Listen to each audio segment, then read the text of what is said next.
All right, there we go. Had to push the right buttons. Well, there's not much going on tonight, but I figured I'd just come live just because I can. I have nothing else to do. I don't have to worry about interfering with somebody else who's going live. Yep, I'm not going to cut in to their prime time. So, I just want to talk a little bit about some of the things that's been going on that I find extremely interesting. Yesterday, after an absence for a while, I seen Mr. Cannell on, and he's got a new job. Wish him well in it. Doesn't matter what it is, you know. It's a driving position apparently, and so we wish Mr. Cannell, the very best out there. No matter what kind of job. I've heard it was something else by somebody else who seemed to take great pleasure in mocking Mr. Cannell. We don't need that, I don't think. I think most of you, if you watch this and you watch that other guy's video, then you know who I'm talking about. Yep, you know who I'm talking about. We don't need that, right? Don't need all of that craziness going on. Been cold here in Louisiana. I'm telling you, down here in central Louisiana, it's got a little bit nippy, or at least for me. Now, you guys up there in Minnesota, Michigan, and maybe some of the other states a little further up, where you're getting really bad weather, my condolence to you. You know, I never liked being out there in the super cold weather. I remember one time J.B. Hunt went up to, I can't remember the name of the town, but it was way up there towards the Canadian border as Minnesota or something like that. I mean, it was up there. And it was bitter cold. That old cab over truck that I drove for J.B. Hunt, that sucker was doing all it could to keep me warm, but it was chilly. So, I know what you're talking about when you're saying it's cold up there. Doesn't make, some people like to have a little cool temperature when they sleep, right? They sleep a little better sometimes if it's not too cold, not too hot, just a little. But man, I remember that as being downright cold. And it was nasty, and I had to run that truck all night long. I was afraid to turn it off, that it wouldn't start back up on me. And of course, when you run your truck too long from Mr. J.B. Hunt, they let you know, how come you're running the truck? So shit, it's 20 degrees below zero. That's why. So, yeah, feel sorry for you guys up there in the nasty weather, but it'll pass like everything else, sort of like gas, right? It'll pass. Just give it time. Been watching some of these about the freight rates, man. I tell you, you see a lot of this stuff, and you feel, man, you feel for the folks that struggling. They get a idea in their head, and they want to, be an owner-operator and live the good life and stuff like that, but out of the blue, I don't know if anybody can predict when rates are going to go down. I know they run in cycles, they do that, but when you hit a real nasty slump where the rates are just, there's no bottom to them, they just keep dropping down. That is really tough, I'm sure, for some of you guys out there, and I wish you well that you manage to get through that and get on with something else. I gotta just stay with me. Don't go nowhere. If you hear it all, just hang around. I need to click that down. I was looking at something else, and see if I can't find it. See if I can't find it. I'm going to bring this over a little bit. Yeah, I do. I do sympathize with you guys. I was watching Snow Lord. I've sort of taken up watching him because he's smooth and you know he's got something to say and he has a clear way. I guess that's the best way to put it. His way of explaining things is clear and understandable. You know, which is great. You know, because I think a lot of us, we just sort of stumble through things, you know. So I want to get over here. I'm not going to put Snow Lord up, but I do want to look at some other stuff here. Oh, I see it says here that I'm going live. How about that? Now some of you guys, I tell you, you know, when you're cold like that, what you want to do is you want to see something that's got some warmth in it, you know. I think that's a good way to put things. Let me see if I can't find something that has some warmth in it for you. I like to watch these sailing videos. Man, I wish I had I don't know if I'd get a sailboat. I think I'd probably get one with one of those motorized ones, you know, if I had the money. If I won the lottery, right? You know, get me one of those Nordhams, maybe a 65-footer or something like that, that really looks nice on the inside. Well, I can't find anything. Doggone it. Isn't that something? When you're looking for it, it's not there to be found. Yeah, not there. Well, let me see this one here. See if I can't get this one up, you know. Just hang with me here. Don't go away, you know. Don't run off the road on me here. I'm going to when I get down here.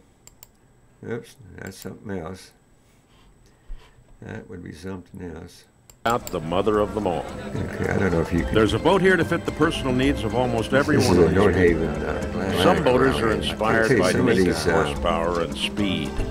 Others want a luxury condo that sits in its slip and never leaves. Some won't settle for less than a floating 5-star hotel, complete with baccarat crystal and French linen sheets. Others are merely interested in a very expensive plane. This man has a totally different vision. He builds boats that are capable of something that has rarely been done.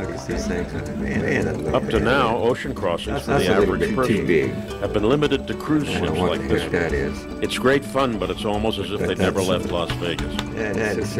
This is the bridge of this floating city.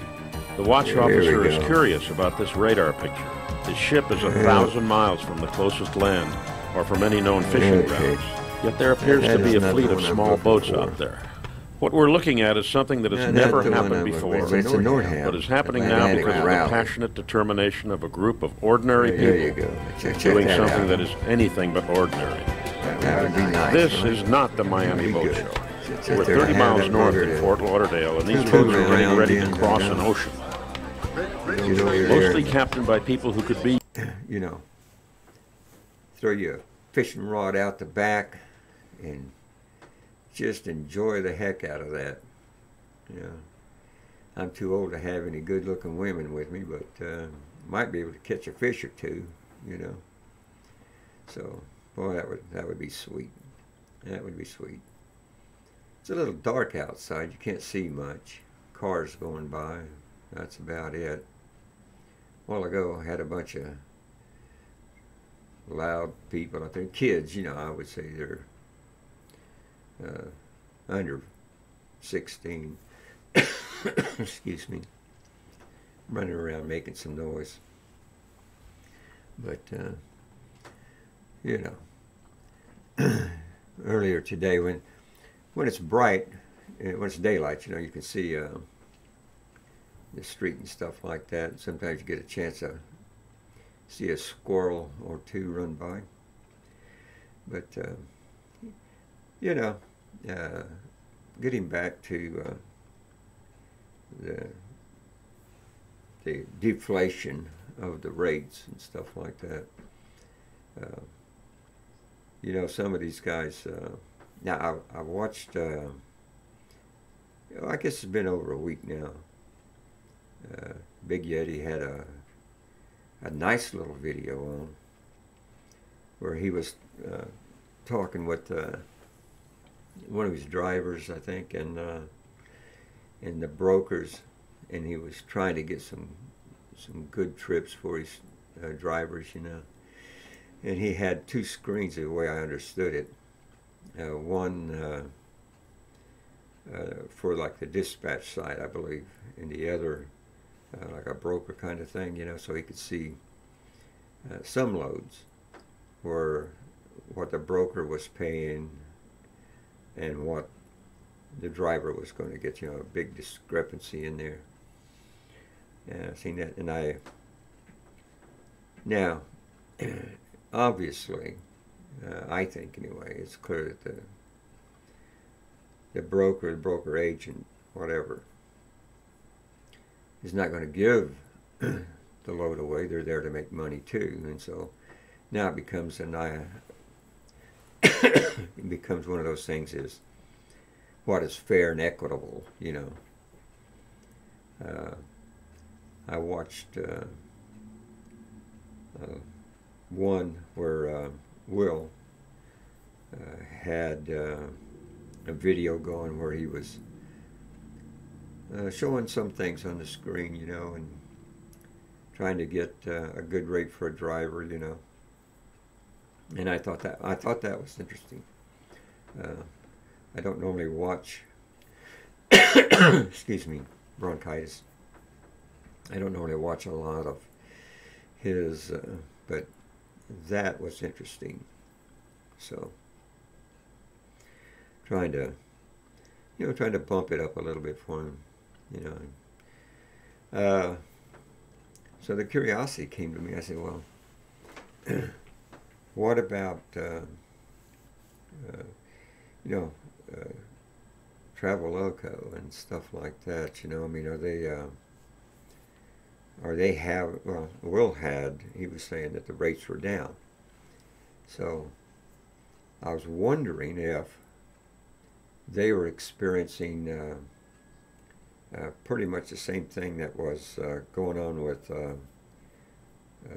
Jason, the trucker's coach. I think, I could be wrong, but I understood when I watched one of his videos not too long ago that he was trying to help his drivers transition into maybe a larger carrier so that they could get through this rough time. So I was just wondering if Traveloka was having that same issue. I mean, I don't know how many drivers they have, and I don't know how much pull they have to get the rates up and stuff like that. I don't know. But curiosity, you know, interesting stuff like that. And man, there was somebody else. I can't remember who up there. Big Trucking Radio, I think it is, you know, has something going on. And I'm just curious if everybody, you know, the smaller ones, right, were having problems like that, trying to, you know, get their drivers through some of those rough times. You know. If it's just a couple of months, you might be able to, you know, weather it, right, and get through. But if it is like they're talking, where it's going to be an extended thing, then that could be pretty tough, right? You know, pretty tough. I don't know. I'm not a owner-operator and stuff like that, you know. I know when I was a company driver, I felt the effect of when loads would slow down, you know. It's like about this time of the year, I believe, January. There just wasn't that many good loads going on, you know. And sometimes I'd find myself setting 24 hours, you know, there was no load, and if I did get a load, you know, it didn't pick up right away. You know, I think it's one of those things where they would get you a load whether or not it was good or not, you know, so that you would be off the list of trucks waiting to get assigned a load. But anyway, so I watch these things, you know, like I say, I'm not worried about anyone out there being put out because I'm doing this little live feed right now. I'm not going to interfere with anybody's live feed, I can guarantee you that. So that was it. I just wanted to jump on here for a few minutes and talk a little bit about the low rates and, you know, a little solidarity, I guess is the word for it, for you guys who are having it tough. You know, we certainly hope that you get through it, you know, and get back on your feet and get going again. I'm going to put this weather. I really do apologize. It's that miserable bronchitis thing that's got me going. Now this is another Nordhaven. Let me, you know, you probably won't mind if I just show you this, right? There we go. I don't really care for the yellow. I like blue. Would be okay. Yo. That's good for me. That's right. Seasick. And one of the things I like about I don't know all of them. Some of them, they were like bands on them. Hold down into the water. You can't see them with their underneath. And it helps to stabilize the boat. Plus, I don't know how all of these had come up. I love it. It's jump out for a hook. He keeps it from doing a lot of heavy flopping up and down. You know, like a rocket hook kind of thing, you know, or a porpoise kind of thing. Helps to cut that down. So probably makes it really decent ride. You know. Now, I don't know how big that one is. It's a 75-footer. Going along next to another boat, so you can see that the wash is going to affect the sun. They have some of the unique, some of the neat interiors inside, you know. And when I'm a, you know, an old Navy guy, and they've been able to, you know, you walk out on the bridge up there, you know, and you get all your instrumentations and stuff like that. You know, hey, that's great for the flight. Push on the antennas. I don't really care for the car. I mean, if that's like a Ford I'd buy it, right? I'd do it in a heartbeat. But I just like the interior of it. I think they call it style control. So, well, that was it on that one. Let me see if I can't get you another one here. Why not, right? It's not going to hurt to see another one. It's a 76. Maybe they'll do a little interior show, so you can see what that's like in here. I'd like to show you that. JT and I started this company with $6,000. Good. So with that constraint, we had to make the most of our... Get away from that. Yeah. Well, you can't get away from all the advertising, can you? It's going to be there. We're here on the Nordhaven 76 down in sunny Southampton. Sadly, the weather's a bit calm today. Nothing but a sort of light breeze, no waves. I don't think we're going to find. But we're going to take it for a spin anyway. Maybe hear me over the water and out into the Solent, and have a good look around inside as well. But I just happen to like these books, you know. Just have like some of them, you know, the smaller one, the 55s. Two people can handle 55. You know, when it comes to tying up or casting off the lines, you know, two people can do it. Some of the bigger ones might have a crew of three. Excuse me. Three people to help do that. I watch a lot of the small Nordhavens.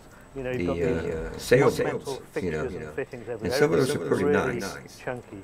And many of them have motors for motoring when the wind is dead.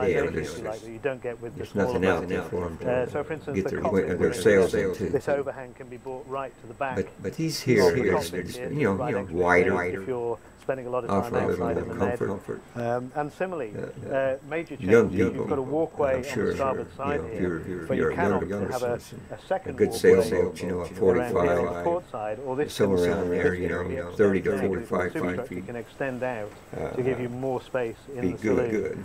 And even the pilot house, single mast, up at the front of the boat, mast, or a bit further back, and forward maybe a spinnaker. So there's a lot of flexibility built in when you get in a small diesel saloon. You can see this high level of practicality. Everything floor runs through on a single level. Some of these boats, got these fantastic overhead really fantastic. For myself, I like the darker wood. I think even in bad weather. It's just because I have it in my head that really an old sailing ship kind of decor, color. I guess what's very interesting to me anyway, light, knowing that this boat has done over 52,000 miles at sea. Not too shabby though, but it just not too shabby. Untouched and unworn, sort of sign of comfort, real endurance in the way that. The other thing I like about the bigger ones, there you go. The engine, right?